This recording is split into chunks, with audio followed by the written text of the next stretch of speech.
આજે આપણે બનાવીશું કુકરમાં ચણાનું શાક। તો સૌથી પહેલા એક વાસણમાં પાણી લઈશું અને એક વાટકા જેટલા ચણાને આખી રાત માટે પલળવા માટે મૂકી દઈશું।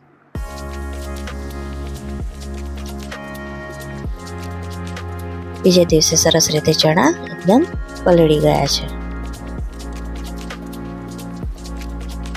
તો હવે આપણે ડુંગળી, મરચાં અને ટમેટાને સમારી લઈશું।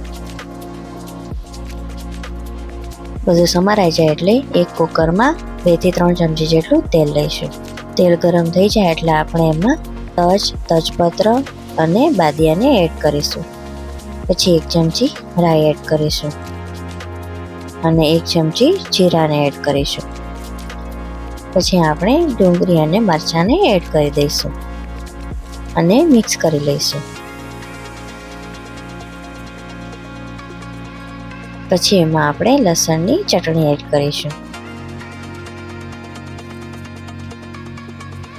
પછી ઝીણા સમારેલા ટમેટાને એડ કરી દઈશું અને ચણાને પણ એડ કરીને મિક્સ કરી લઈશું। પછી એમાં આપણે બધા મસાલા એડ કરીશું। 1 ચમચી હળદર, 1 ચમચી લાલ મરચું પાવડર, 1 ચમચી ગરમ મસાલો અને 1 ચમચી મીઠું એડ કરીને મિક્સ કરી લઈશું।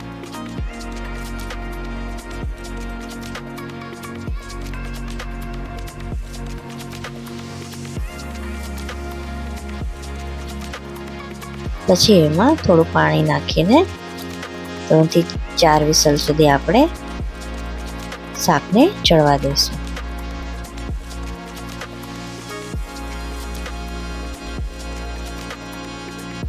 તો તમે જોઈ શકો છો કે કેવા સરસ છોલે બનીને તૈયાર થઈ ગયા છે।